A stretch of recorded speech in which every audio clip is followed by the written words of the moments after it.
Lightning like Steve McQueen. I'm in the fast lane when the light turns green. And I built tough, I ain't nothing but grit. Cause I made rugged blood, sweat, and spit. Yeah, like a horse I fly. Better push yourself in for a bumpy ride. I like to play hard, but I work harder. And I weather the storm cause I'm built stronger. What is up, ladies and gentlemen? We are back. We are live. It is the Freight Coach Morning Show, the top morning show in transportation, coming to you guys every single weekday, 8:30 a.m. Pacific, 10:30 Central, to break down some industry headlines and, most importantly, provide some actual insight into what you can do with all of this information. If this is your first time tuning in, welcome. This is the real side of freight, ladies and gentlemen. And what do I mean by that when I say that? I mean, I only speak to transportation professionals on this show, as well as my twice-a-week long-form podcast, because I want to put the right information out there from the people who have done what you're looking to do or who are currently doing what you're trying to achieve. So you can take that information, apply it, utilize it, and see a meaningful difference in your business and your life. It's one of the many, many reasons why I proudly fly this American flag behind me every single day. A, we're the greatest nation on earth, but B, I'm living my American dream, and I want to help each and every one of you live yours as well. All right, we got a solo show today. Freight Coach Roadshow is going into full effect. I'm flying out to Houston, Texas tonight. I'm going to be at Freight Fest on Thursday, Friday, and then I'm flying back here on Friday afternoon. But, you know, before I go any further, as always, you guys know what I got to do. Got to give a shout out to my friends over at VHub, vhubapp.com. Whether you're a broker, carrier, or shipper, we all need access to trailers at some point in time. And we also like making money too, because that's what you get with VHub. You can get on there, you guys, vhubapp.com, and you can reserve some of their repositionings out there, and you get paid to move those trailers. So what they're working on today, you guys, is they got Lafayette, Indiana, going down to Lake City, Florida. You get $420 US to do that. They also have Las Vegas going out to Brunswick, Ohio for $900 US. They have San Bernardino going out to Columbus, Ohio. You get $990 US for that. Sorry, some of the graphics aren't aligning here. Then we got Lebanon, Illinois going up to Fredley, Minnesota. You got 400 Canadian for a reefer. And then they also have Union City, Georgia going to Fridley, Minnesota for a reefer as well. And it's $850 Canadian to move that. They have Evansville, Wisconsin going to Mississauga, Ontario. You get 500 Canadian to do that. And then finally, Parkland, Florida going up to Milton, Ontario. You get 1,500 US to move that one, you guys. So hit them up, vhubapp.com. Zach Lonergan's already in the audience, you guys. Stacy Steen, she'll be joining in as well. Hit them up. Do me a favor. Let them know that the Freight Coach sent you. Tracy St. Clair, good morning to you. Watching over on YouTube. Zach Lonergan, see, he's here. He says, having a jolly good morning today. I love it. Bonus points for utilizing my last name to get in there. Papa Freight, let's go. Good morning. Time for the real news, he says. Bill McIntyre, good morning, everyone. Thomas Wiederin, Freight morning. Wish I could make Freight Fest on Friday. Corey Buchan, happy hump day. Yeah, dude. Robert Blake, good morning to you. Thanks for tuning in. Yeah, so I'm going out to Freight Fest here, you guys. I'm really looking forward to it. It is Ramel Watley. He has the Truck and Hustle podcast. He's putting this event on. There's going to be a ton of speakers there, a ton of great information, panels and everything over the next couple of days. I think the welcome thing is tomorrow night, and then it's Friday, Saturday for sure. I'm speaking on Friday, and then I got to get out of town and fly back home here. But no, it's a great event. I'm really looking forward to going out there and talking on a panel, speaking about the state of the industry from a freight broker's perspective. And, you know, all the guys that are on my panel are freight brokers. They're either an agency or their own brokerage as well. And we're just going to talk about that. We're going to do a panel discussion on that at, I think it's 10:15 Central on Friday morning. So we'll be doing the morning show a little bit earlier on Friday morning, but I'll keep you guys all in that. And then, yeah, but we make this stuff happen every single time, you guys. I'm not going to not go live, right? Because that's what we do every single day. Cody Miller, what is up, my man? Good morning to you. Alicia Lindsay, good morning. Thank you for tuning in. Yeah, so we got some articles to break down today. Also, fuel is still up. I just want to throw that in there right now, but it's at $4.58 a gallon nationwide out there. I utilize the EIA to check on the updated fuel prices for the nationwide, the national average on that. You guys, it's free. They put it out every single Monday afternoon where they'll update the pricing or decrease the pricing on it depending on what the national average is. And it's EIA.gov on that. So that's where I get all that information from. And then, yeah, we got some articles we're going to be breaking down today. Fortunately, I had some guests on earlier this week, so you guys didn't just have to listen to me, which you guys all love listening to me. That's why we come back every single day. But we're going to be talking about the market on one of the articles out there, and then shippers shifting their freight, and then the FMCSA complaint process. There's an interesting article that I saw with that, and with some of the articles that we're going to break down. I mean, it is constant right now. What's going on in the industry? When's the market going to flip? What's going on with fuel prices? How are rates going to sustain? What's going on out there? There's a massive talk about the unions and everything that's making a resurgence right now. And, no matter what, and, we were talking about this yesterday with Dan Lindsay, he's putting on the Broker Carrier Summit out in Tampa, Florida on October 12th and 13th. But, we were talking about that yesterday, right? Like how do you navigate through a lot of this, these market shifts, right? There's always a lot of emphasis on, I think, a lot of issues that don't necessarily affect a lot of our books of business the way that some people might make it out to sound, right? Because it's like, I think that, obviously, there's a lot of sports analogies that fit in with freight, right? And I think that always look inside your operation, right? Because that's, at the end of the day, that's what we can only control. But what are you doing? How can you improve? And frankly, how can you separate yourself? Because there's never going to be a shortage of competition, and that's one thing that I don't think a lot of people ever really think about is how competitive in business is in general, right? Like, this isn't just a trucking thing. And I know that we talk about trucking on this podcast, but it's very competitive out there in the real world, you guys. If you're going to start something, if you're going to start a business, if you're going to go out and build a book of business, it is hard. It takes a lot of work for you to get out there and build something up. And a lot of these changes, a lot of these external factors have always been there, and they're always going to be there. But what can you do to provide a better product? That's something that I personally look at every single shipment we move. At the end of the day, as a broker, I'm out there, we're behind our computers most of the time. I'm out there facilitating a lot of things. I'm making sure I'm calling ahead to all the facilities, shippers, receivers, all interested parties that are going on. I'm communicating. That's the only true real separator that's out there. I think either you do it or you don't. I don't think that there's an in between there anymore, you guys. I really don't. Because that's the greatest separator out there, is how are you out there communicating effectively with your customer and your carrier? You can't do one or the other, right? Like, you can't selectively operate this way. We want to have multiple conversations with our drivers and our customers about the shipments that we're moving. I want to leave no stone unturned when I'm moving a shipment, because real things happen, right? I've been doing this for a couple of days. Jokingly, I've moved 3 truckloads in my career, but there's a lot of things that can happen between when the truck picks up and when the truck delivers.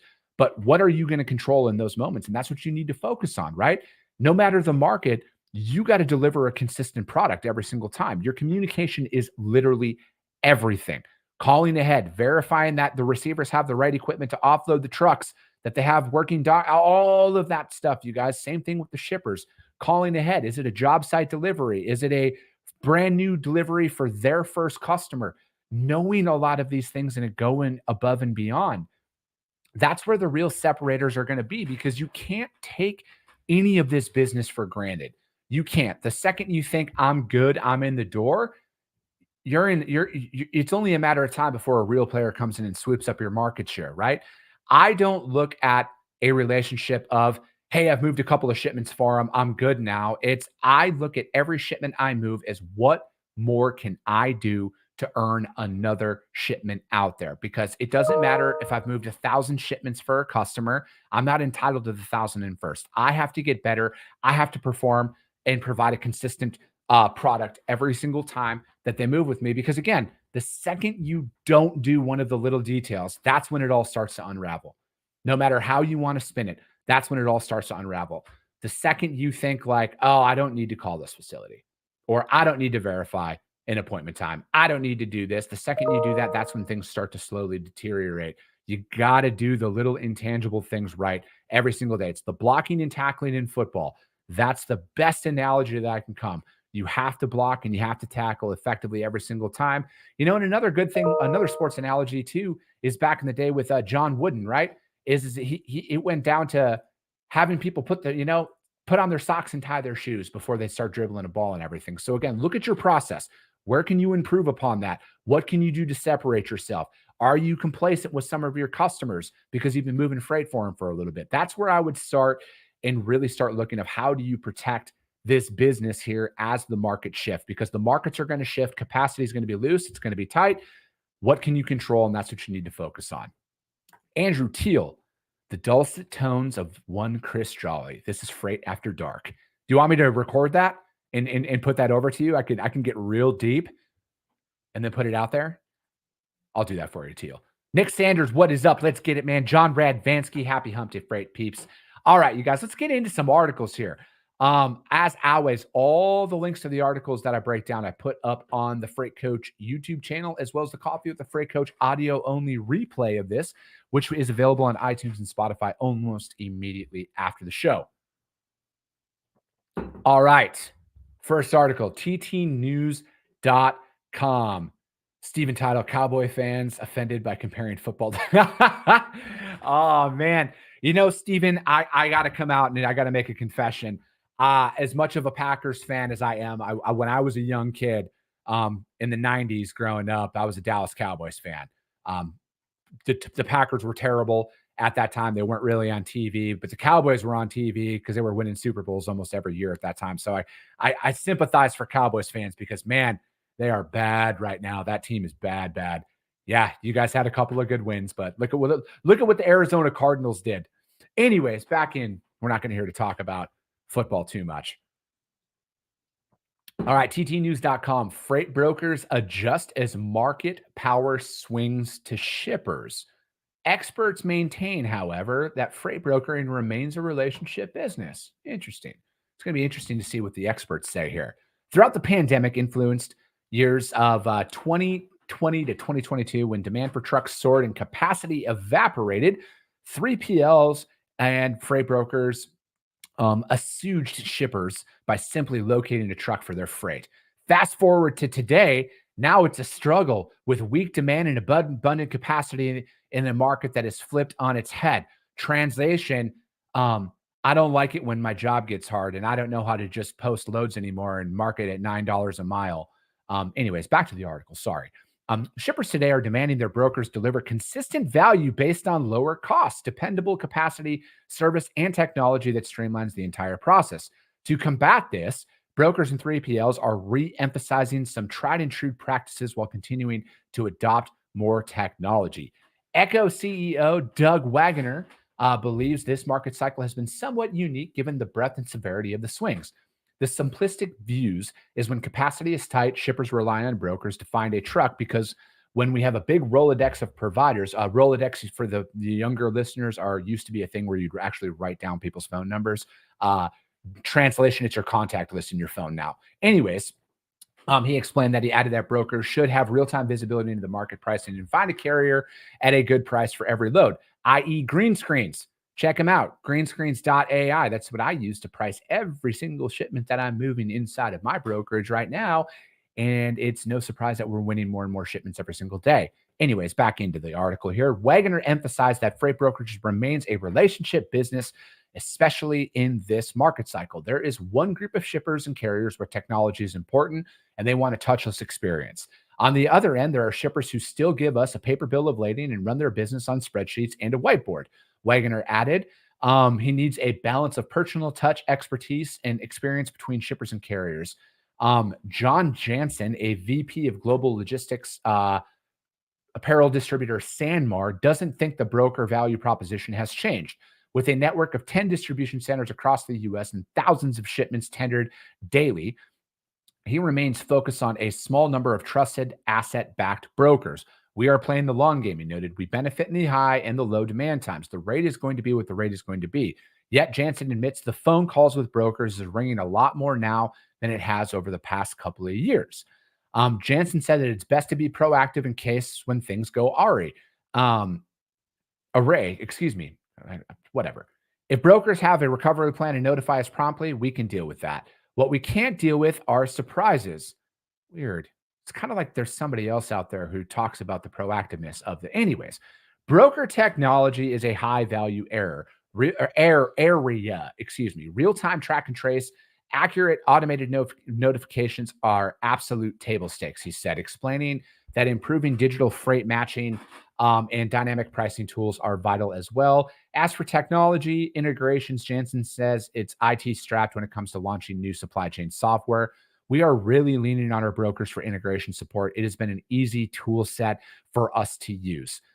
Brokers essentially have two constituents to keep happy: shippers and trucking providers. No shit. Oh my gosh. Anyways, that's breaking news, you guys. As brokers, you got to keep your shippers and your trucking companies happy.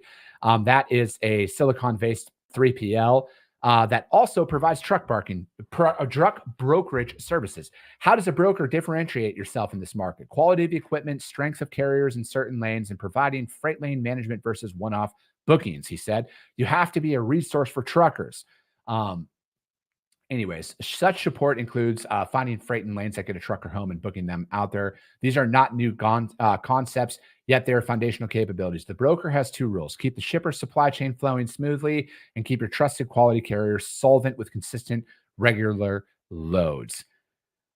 Oh, this is a lot of breaking news in this article. And then it goes on to say shipper demand under any market conditions. Shippers need more from their freight brokers than access to a truck, says Mac Pinkerton, the president of North American Service Transportation for CH.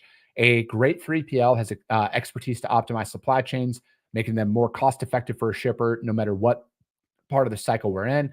It's important. In its most recent customer surveys, Pinkerton noted that the company found that 87% of shippers said finding ways to take costs out of their supply chain was critical to their success this year. That is why demand for network analysis and optimization has been high. He found that shippers have been increasingly rationalizing and optimizing where they have found, and then it gets it from anywhere mentality during the boom times of the pandemic. Shippers are seeking out that kind of help, getting the carriers that they need in the right places before the trucking capacity turns again. It's like fire department putting their hose in order when they're not putting out fires.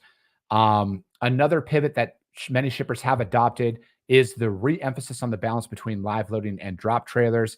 And now that the supply chains are functioning more normally, all right, okay. Here's the thing with a lot of this information that they're putting out there. That is very true for a lot of, I think Doug Wagner said it best, that there's a portion of the shippers that are touchless, that need automation, that need a lot of that stuff. But that is not the overwhelming majority. I speak to a lot of prospects and customers of mine every single day. And a lot of what they're talking about in this article so far has not even been brought up. Okay. So, and I say that because there's some people out there who don't have access to technology, right? You don't have access to a lot of the stuff because you're building your business, you're building your book of business.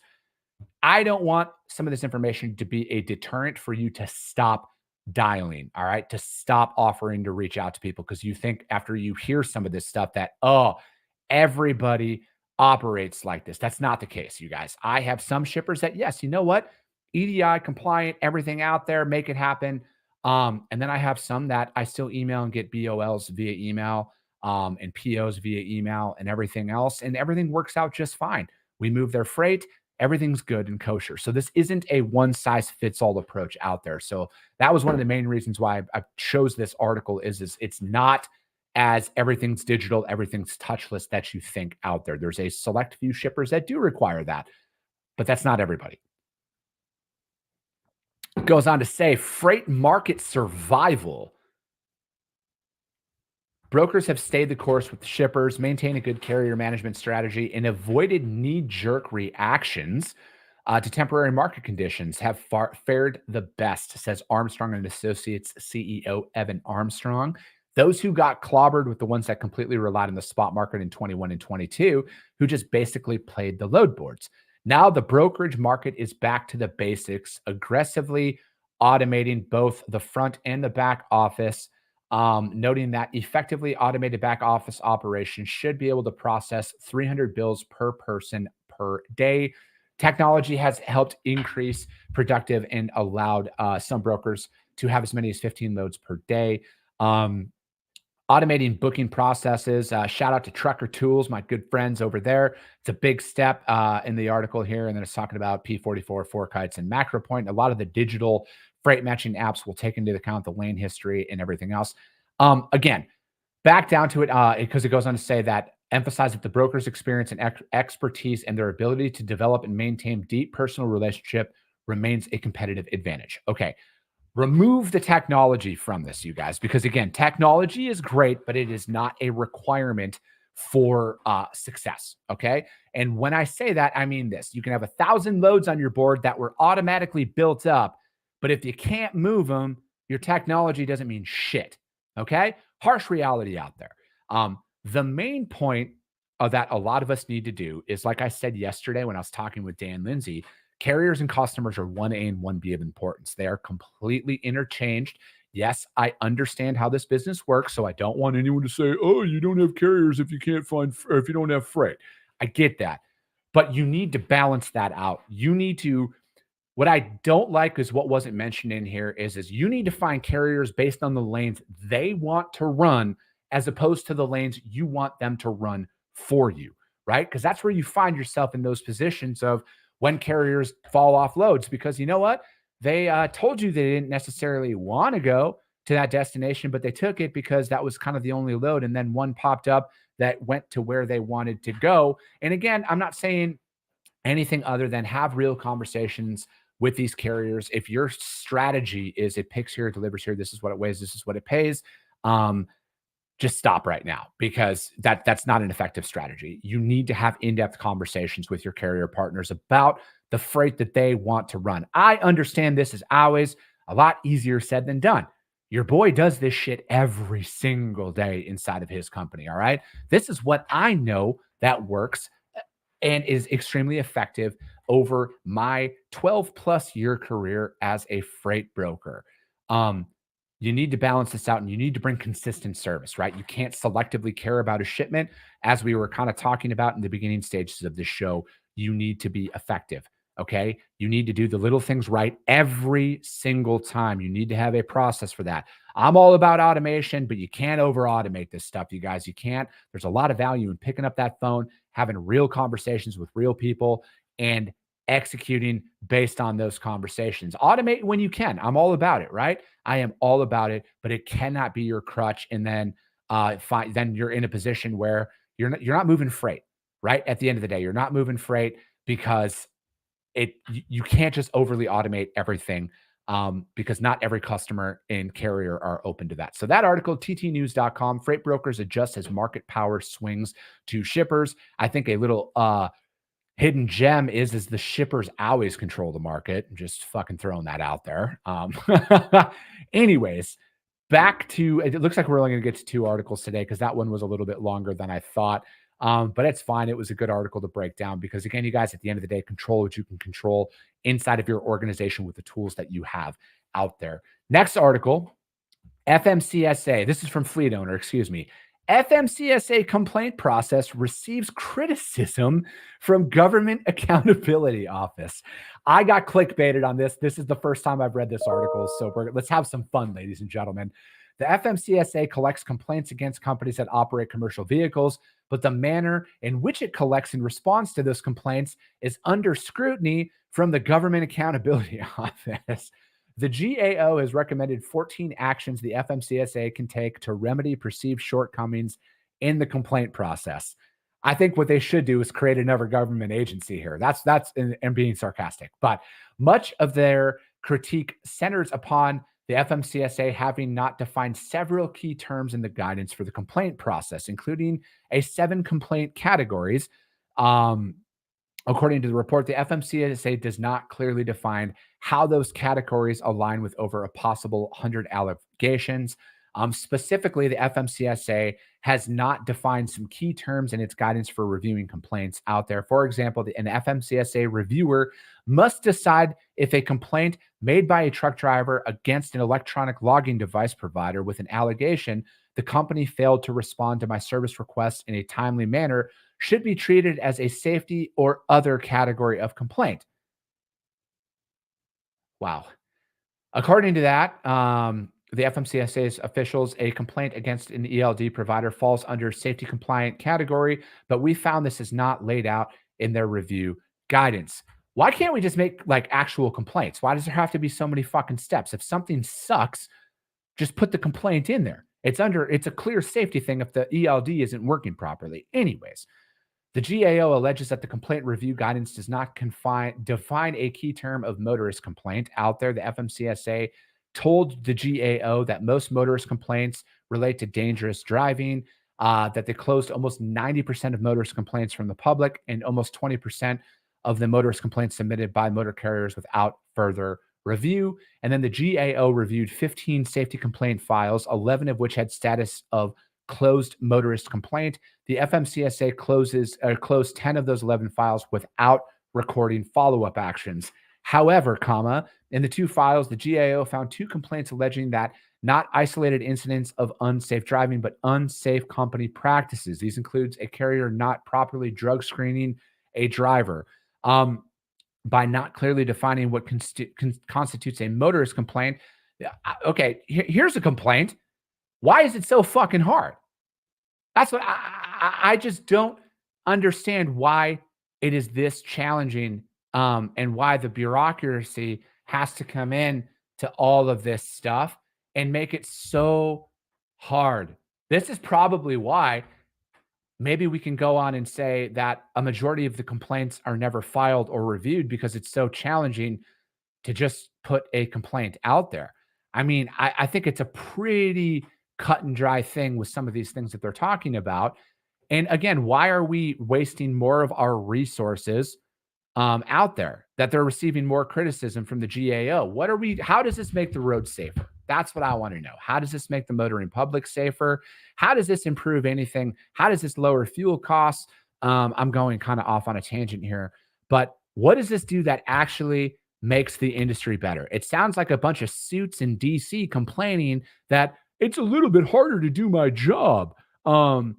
I think it's a pretty cut and dry system if you're going to file a complaint against somebody based off of this article that I had just read out there. And it looks like somebody is complaining that they have to work a little bit harder out there. Welcome to the real world and not having a government salary that just gets paid to you based off of our tax dollars. Welcome to the real world. We have to use critical thinking to actually look and break some of this stuff down. I think this is a complete waste of our tax dollars.